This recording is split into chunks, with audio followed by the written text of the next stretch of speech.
Hey everybody, welcome back to another episode of Time 100 talking about old crap that almost nobody remembers anymore in video games.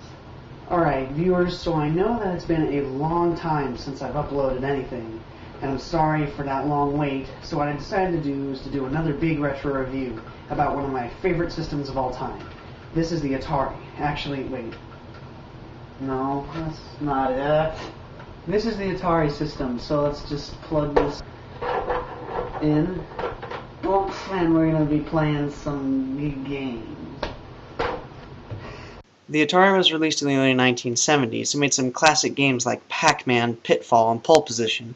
It was one of the first game systems ever created right after the game system The Magnavox Odyssey, but that'll be talked about in a later episode. The Atari system's gameplay ranged from about really easy and simple concepts like pinball to things like E.T., but nonetheless, whatever game you owned when you had the Atari, this was revolutionary technology in American history. If you were able to have one of these systems when you were a kid, you were definitely the biggest star in your neighborhood. Now, if you're the type of gamer that likes to just be plopped into the world with absolutely no instructions and no idea what to do, you should probably try the Atari. Because a lot of these older games were basically just said, here's the main character, and do a whole bunch of obstacles. One of my all-time favorite Atari games that has always been held in my heart nice and strong is Pitfall.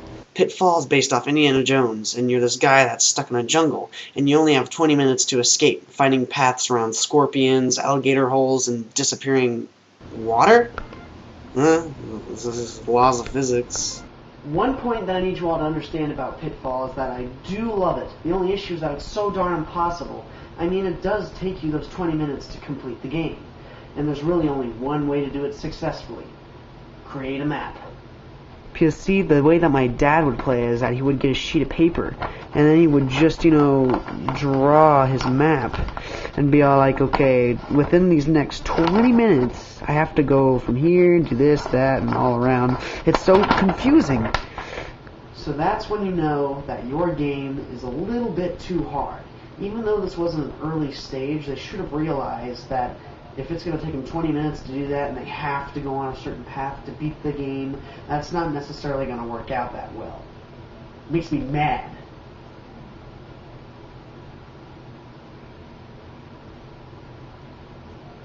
Now for the moment you've all been waiting for. The Atari controllers. It's not actually that cool. For the 7800 Atari, I have this controller.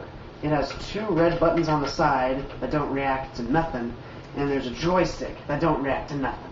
So overall, it's a piece of crap made out of plastic. And then right here we have the paddle controller, which is really good. The turning system makes it all nice and fluid-like, and the button is very reactive, and it counts as two controllers.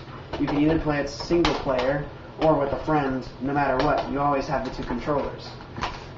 Now, unfortunately, I do not have a 2800 controller, which is like a joystick that works, and it has one button right next to the joystick, which works. So overall, oh God. One thing that I think everybody understands about video games is glitches. Now, as for me, being a classic gamer, I definitely understand glitches. But there's one game that I just can't stand because of personal experiences with glitches and just horribleness in gameplay. And I mentioned it earlier in the video, and right now I'm going to show you a little bit of footage. That is right, y'all, the terrible terror of which I speak about, E.T. for the Atari. Now, it may be a little bit cute and deceiving at first because of the music and the opening art, but just take a look at the first few seconds of the game. So apparently you're a green version of E.T., and you just walk around super slowly and awkwardly, and look, right here, bam, boom, there's the first glitch of the game. We haven't even been in the game for 10 seconds, and it's already that bad. So let's see, now what happens. So apparently I can fly by extending my neck. And what's that little black dot, you say? Well, that's a Reese's, I think.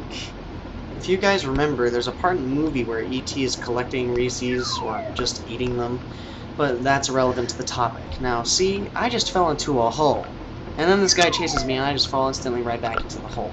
Those holes are so ridiculous to get around, not to mention the people that start chasing me. Not to mention when they start chasing you and then start spazzing out in the corner like little babies. Oh look, I fell in the hole again. And what is that? A lightning bolt? Okay, I guess that's logical. Alright, so I levitate back out of the hole, and I go and pick up the Reese's. Now this glitch is so bad, because that's the main enemy in the game right there. And I just walk up right in front of him, he does nothing but just shake there. I can even walk straight through the guy, and he doesn't even do anything to me.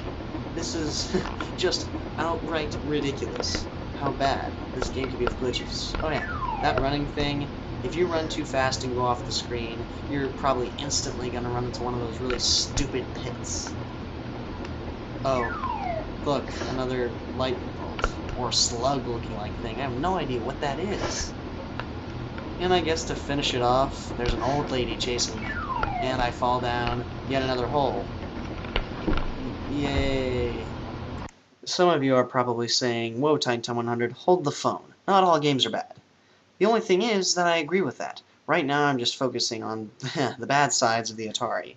But right now I think you guys have earned watching some of the stuff that I think I really appreciate about this Atari system.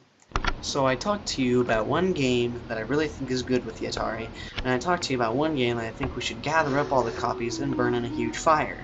But one of the game that I think is pretty good is Q*bert.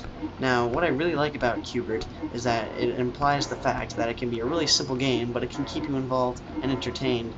The only complication I can find is Q*bert is sometimes controlling the main character, because you always have to move him diagonally, and with the controller that you have to play with, it is really hard to figure out how to move him diagonally. But besides that one little flaw that I was able to find, it's an overall really fun, really interesting, and really lovable game.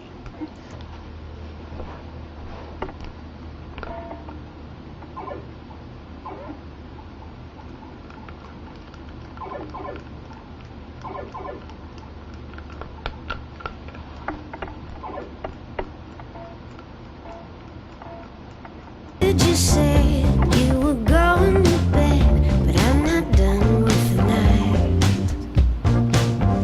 So I stayed up and read, but your words in my head got me mixed up. So